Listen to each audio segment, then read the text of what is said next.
অবশেষে সুখবর দিলেন রমিউল ইসলাম। রমিউল ইসলাম আমাদের চ্যানেলেই বলেছিলেন যে সরকারপন্থী সংগঠনের নেতৃত্ব হিসেবে তাদের সংগঠন সরকারের সঙ্গে প্রতিনিয়ত তারা কিন্তু যোগাযোগ রেখেছেন এবং সরকারের কাছে খুব জোরালোভাবে তাদের দাবিটা রেখেছেন।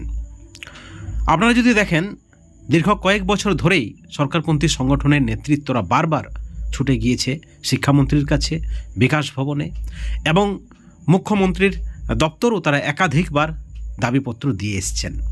এবং সরকারপন্থী সংগঠনের সভাপতি রমিউল ইসলাম বলেছেন যে যথাসময়ে তিনি সকল প্রমাণ পার্শ্ব শিক্ষকদের হাতে তুলে দেবেন, পার্শ্ব শিক্ষকদের কাছে তিনি প্রকাশ করবেন সরকারপন্থী সংগঠন হিসেবে এবং সরকারপন্থী সংগঠনের নেতৃত্ব হিসেবে কখন কোন দপ্তরে তারা গিয়েছেন, মুখ্যমন্ত্রীর কাছে কতবার দাবিপত্র তুলে দিয়েছেন, শিক্ষামন্ত্রীর সঙ্গে কতবার বৈঠক করেছেন। অর্থাৎ তাদের যে অ্যাক্টিভিটি, তাদের যে ক্রিয়াকলাপ তারা কিন্তু পার্শ্ব শিক্ষকদের কাছে তুলে ধরবেন। কারণ এই মুহূর্তে অনেক পার্শ্ব শিক্ষক সরকারপন্থী সংগঠনের ভূমিকা নিয়ে প্রশ্ন তুলেছেন। অনেকে বলছেন যে সরকারপন্থী সংগঠন এখনও পর্যন্ত সরকারের কাছে নাকি পৌঁছাতেই পারেনি। তার জন্য নতুন নতুন নেতৃত্বের আবির্ভাব হয়েছে, নতুন নতুন সংগঠনের আবির্ভাব হয়েছে। বন্ধুগণ, আপনাদেরকে আমরা কয়েক মাস পিছিয়ে নিয়ে যাব। আপনাদের নিশ্চয় মনে আছে বিকাশ ভবন থেকে সরকারপন্থী সংগঠনের সেই বার্তা তারা পরিষ্কার জানালেন যে শিক্ষামন্ত্রীর সঙ্গে তাদের একেবারে ফাইনাল বৈঠক, চূড়ান্ত পর্যায়ের বৈঠক শেষ। শিক্ষামন্ত্রী কথা দিলেন যে আরও কিছুটা দিন সময় দেওয়া হোক, তাদের সব কিছুই রেডি রয়েছে, কিন্তু প্রসেসিংয়ের জন্য সময় লাগবে। কয়েকটি ধাপ এর আগেও কিন্তু বার্তা দিয়েছিলেন রমিউল ইসলাম যে কয়েকটি ধাপ তারা পেরিয়ে গেছেন। আবার একটা বড় বার্তা, আরও একটি ধাপ তারা পেরিয়ে গেছেন এবং তারা সরকারের উপর একটা চাপ সৃষ্টি করেছেন যে যাতে করে দ্রুত পার্শ্ব শিক্ষক সহ বঞ্চিত এসএসএম কর্মীদের বেতন বৃদ্ধির ঘোষণা হয়।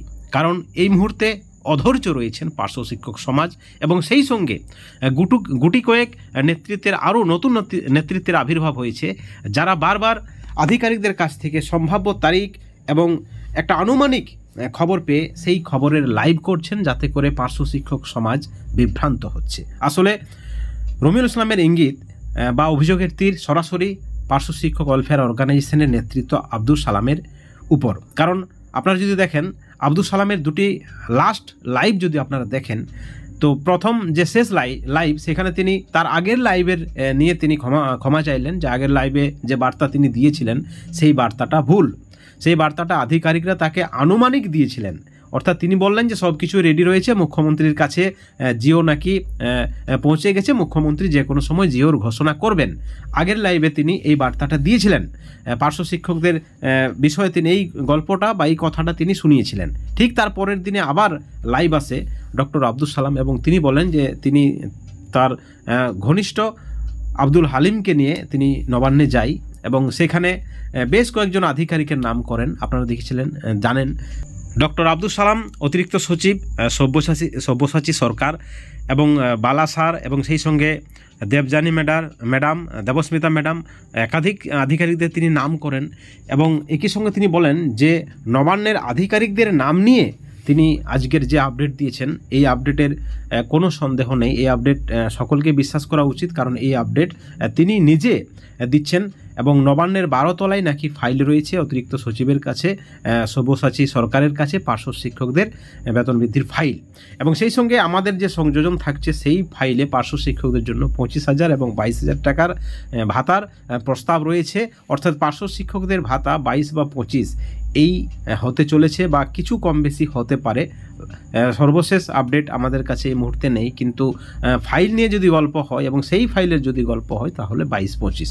যাই হোক, ডক্টর আব্দুল সালাম বলেছেন তিনি ফাইল নিজের চোখে দেখেছেন এবং সেই সঙ্গে তিনি আরও একটা বার্তা দিয়েছেন যে তিনি আধিকারিকদের পারমিশন নিয়েছেন যে সেই ফাইল তিনি সোশ্যাল মিডিয়াতেও পোস্ট করবেন এবং সেই সঙ্গে বলছেন ফাইলে ওএসডির সিগনেচার রয়েছে। কিন্তু এখানে আবার আপত্তি রয়েছে, অনেক নেতৃত্বের আপত্তি রয়েছে যে ওএসডিকে কোনো সরকারি পদ পার্শ্ব শিক্ষকদের বেতন বৃদ্ধির ফাইলে বা ভাতা বৃদ্ধির ফাইলে ওএসডির সিগনেচার কেন থাকবে। আরও নতুন নতুন পদের আধিকারিকদের নাম শুনিয়েছেন ডক্টর আব্দুল সালাম, সেই আধিকারিকদের নিয়ে অনেকে আবার সন্দেহ প্রকাশ করেছে। যাই হোক, এ হলো আব্দুল সালামের যে আপডেট এবং তার পরের দিনেই সরকারপন্থী সংগঠনের সভাপতি সহ তার টিম একেবারে দলে বলে বিকাশ ভবনে যায় এবং সেখান থেকে সেলফি তুলে পোস্ট করেন যে তারা চেষ্টা করছেন সত্যের জয় হবে। অর্থাৎ তারা যে আসলে যে উক্তিটি বা বার্তাটি দিতে চাইছেন বা যে কথাটি বলতে চাইছেন সরকারপন্থী নেতৃত্বরা,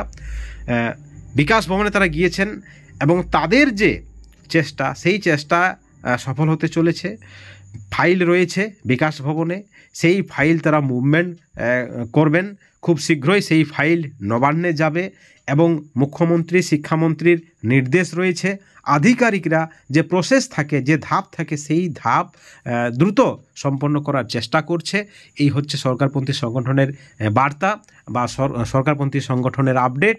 কারণ আপনাদেরকে আমরা জানিয়ে রাখি, ডক্টর আব্দুল সালাম আরও দুপা এগিয়ে রয়েছেন। তিনি বলছেন ফাইল অতিরিক্ত সচিবের কাছে রয়েছে, নবান্নের 12 তলায় রয়েছে। এরপর তিনি সেই ফাইল চেক করবেন এবং তারপর অর্থ দপ্তরে যাবে, মুখ্যমন্ত্রীর কাছে যাবে। অর্থাৎ রমিউল ইসলামের কথাই কিন্তু বাস্তবে মিলে যাচ্ছে। রমিউল ইসলাম আমাদের চ্যানেলে বার্তা দিয়েছিলেন যে 2-3টে ধাপ তারা পেরিয়েছেন পার্শ্ব শিক্ষকদের তথা সমগ্র শিক্ষা মিশনের কর্মীদের বেতন বৃদ্ধির, ভাতা বৃদ্ধির, সাম্মানিক বৃদ্ধির, এবং সেই ফাইল তাদের দেওয়া 2024-এর জুলাই মাসে সেই ফাইল তারা সরকারি সনদের কাছে পৌঁছে দিয়েছে। তাদের ফাইলে রয়েছে সরকারি সনদে এবং সেই ফাইলকে পাস করিয়ে আনার জন্য শিক্ষা দপ্তরের আধিকারিকরা আপ্রাণ চেষ্টা করছেন। এই বার্তাটা ছিল আমাদের চ্যানেলে এবং তারপর তার পরবর্তী সময় জানা গিয়েছে যে আরও একটি ধাপ তারা পেরিয়েছেন। অর্থাৎ এই যে গল্প, সেই গল্পের সঙ্গে আজকের আপডেটের কিন্তু মিল রয়েছে। আব্দুল সালামও কিন্তু বলছেন ফাইল রয়েছে অতিরিক্ত সচিবের কাছে, তারপর আবার পর্যবেক্ষণ হবে, চেক হবে, ভেরিফাই হবে, তারপর যাবে অর্থ দপ্তরে, তারপর মুখ্যমন্ত্রীর কাছে। রমিউল ইসলামও ঠিক এই ধরনেরই বার্তা দিয়েছেন, যদিও তিনি পরিষ্কার কিছু বলেননি। কিন্তু এই যে তার বার্তা যে সত্যের জয় হোক, অর্থাৎ যারা মিথ্যা বলছেন, যারা বাড়িয়ে বলছেন, যারা গুজব রটাচ্ছেন, যারা ভুলভাল খবর ফেক নিউজ ছড়াচ্ছেন, যারা নেতা হওয়ার জন্য, যারা সংগঠনের মেম্বারশিপ নেওয়ার জন্য, টাকা কামানোর জন্য, টাকা আদায়ের জন্য, তাদেরকে তিনি এই জবাবটা দিয়েছেন যে সত্যের জয় হোক। অর্থাৎ তারা যেটা বলছেন যে এখনও 2-3টে ধাপ তারা পেরিয়েছেন, আরও 1-2টি ধাপ বাকি রয়েছে এবং সেই কথাই কিন্তু মিলে যাচ্ছে। ফাইল রয়েছে এবং সেই ফাইলের দ্রুত সেই ফাইলের সমস্ত প্রসেস সম্পন্ন করার জন্য উঠে পড়ে লেগেছে সরকারি আধিকারিকরা। এবং আবার বিকাশ ভবনে সরকারপন্থী সংগঠনের নেতৃত্বরা গিয়েছেন এবং সেখান থেকে আবার তারা পজিটিভ বার্তা পেয়েছেন এবং তারা দাবি করেছেন যে খুব শীঘ্রই দীর্ঘদিনের বঞ্চনার অবসান হতে চলেছে এবং রাজ্যের মানবিক মুখ্যমন্ত্রী দীর্ঘদিনের বঞ্চনার অবসান ঘটাতে চলেছে। এই হচ্ছে সরকারপন্থী সংগঠনের আপডেট। বন্ধুগণ, এই ভিডিওর পরিপ্রেক্ষিতে আপনাদের কি মতামত? প্রশ্ন একটাই, কবে হবে? কিন্তু আমাদের কাছেও যে খবর রয়েছে, অবশ্যই জুলাইয়ের 30 পর্যন্ত ভালো কিছু হওয়ার সম্ভাবনা থাকছে। প্রত্যেকের নজর রয়েছে, সব কিছুই নির্ভর করছে সরকারের সদিচ্ছার উপর। এই ভিডিওর পরিপ্রেক্ষিতে আপনাদের মতামত অবশ্যই আপনারা আমাদের চ্যানেলের কমেন্ট সেকশনে কমেন্ট করে জানাবেন। ভালো থাকবেন।